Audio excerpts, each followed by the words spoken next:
26 April এক দফায় কেরালা রাজ্যের 20 আসনের ভোট নিচ্ছে নির্বাচন কমিশন। তবে বিজেপি গোটা দেশের মতো করে হেভিওয়েট প্রচার চালায়নি এই রাজ্যটিতে, কারণ এখানে বিজেপি নয়, প্রধান প্রতিদ্বন্দ্বী কংগ্রেস এবং বাম জোট। তাই প্রচারের লড়াইতে হাড্ডাহাড্ডি হাত কাস্তে হাতুড়ি চিহ্নের।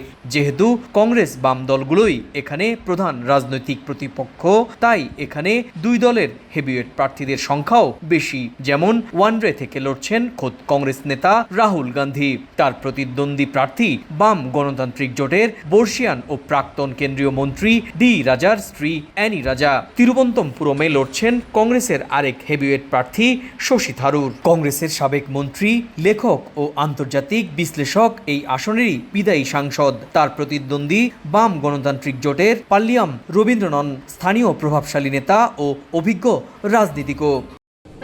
আনলিমিটেড লাইফ চলুক গ্রামীণ ফোনের মান্থলি প্ল্যানে, এক প্ল্যানে 1 মাস। রাজ্যের আরেক নজরকাড়া আসন ত্রিশূর। সেখান থেকে লড়ছেন কংগ্রেস কেরালার জনপ্রিয় অভিনেতা কে মুরালীধরন। বিজেপির প্রার্থী দক্ষিণী অভিনেতা সুরেশ গোপী, তারও জনপ্রিয়তা রয়েছে স্থানীয়দের মাঝে। অন্যদিকে বাম প্রার্থী করেছে মানবিক নেতা ডি সুনীল কুমারকে। ত্রিশূর লোকসভা গোটা কেরালার মধ্যে একমাত্র আসন যেখানে ত্রিমুখী লড়াইয়ের প্রবল সম্ভাবনা রয়েছে।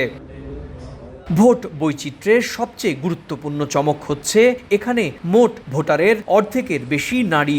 নির্বাচন কমিশনের তথ্য বলছে রাজ্যটির মোট ভোটারের সংখ্যা 2,99,99,326 জনের মধ্যে নারী ভোটার 1,39,729 জন, আর পুরুষ ভোটার রয়েছেন 1,31,02,288 জন। ট্রান্সজেন্ডার ভোটার রয়েছেন 309 জন।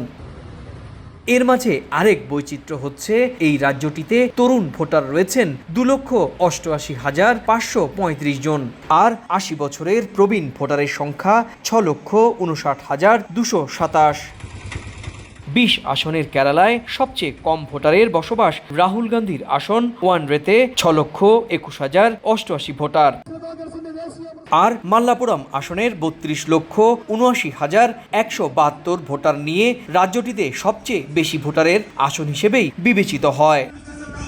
রাহুল গান্ধী শেষ পর্যন্ত কত ভোটের ব্যবধানে তার প্রতিদ্বন্দ্বীদের হারাতে পারে সেটি কিন্তু জানা যাবে 4 জুন ফলাফল প্রকাশের দিন। তবে রাহুল গান্ধীর কেন্দ্রে কিন্তু রাহুলের বিরুদ্ধে একটি জনমত তৈরি হয়েছে, সেটি প্রভাব ফেলবে বলে অনেকেই মনে করছেন।